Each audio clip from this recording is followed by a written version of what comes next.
Thank you, Mr. Chairpersons, for this time.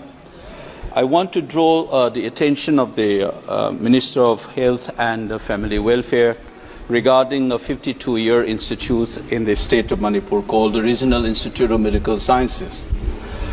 There has been talk about converting this institute into an All India Institute of Medical Sciences, I think which is needed, and I would request the Health Minister to either declare and recognize this institute as an institute of national importance and preferably convert it into an AIMS.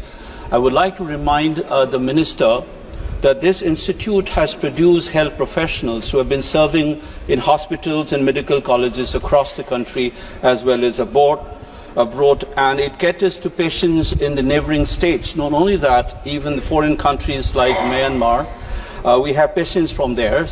So as we know that the economic development of the region and the state in particular, we need to revamp the education and health sector. So it will go a long way in the economic development planning of the state to revamp this medical institute as an All India Institute of Medical Sciences.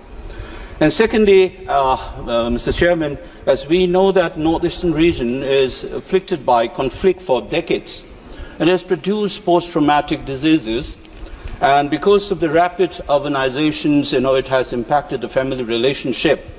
Besides the drug mafias, we all know the current crisis in Manipur is also related to these drug mafias. We have numbers of youths have fallen victims to this drug-related issues. And therefore, to cater to these needs, we also need to establish a centrally run mental hospital and institute in the state of Manipur. I would like our health minister to look into this too. I would be very grateful if the minister can take up as urgently as possible. Thank you, Mr. Chairperson.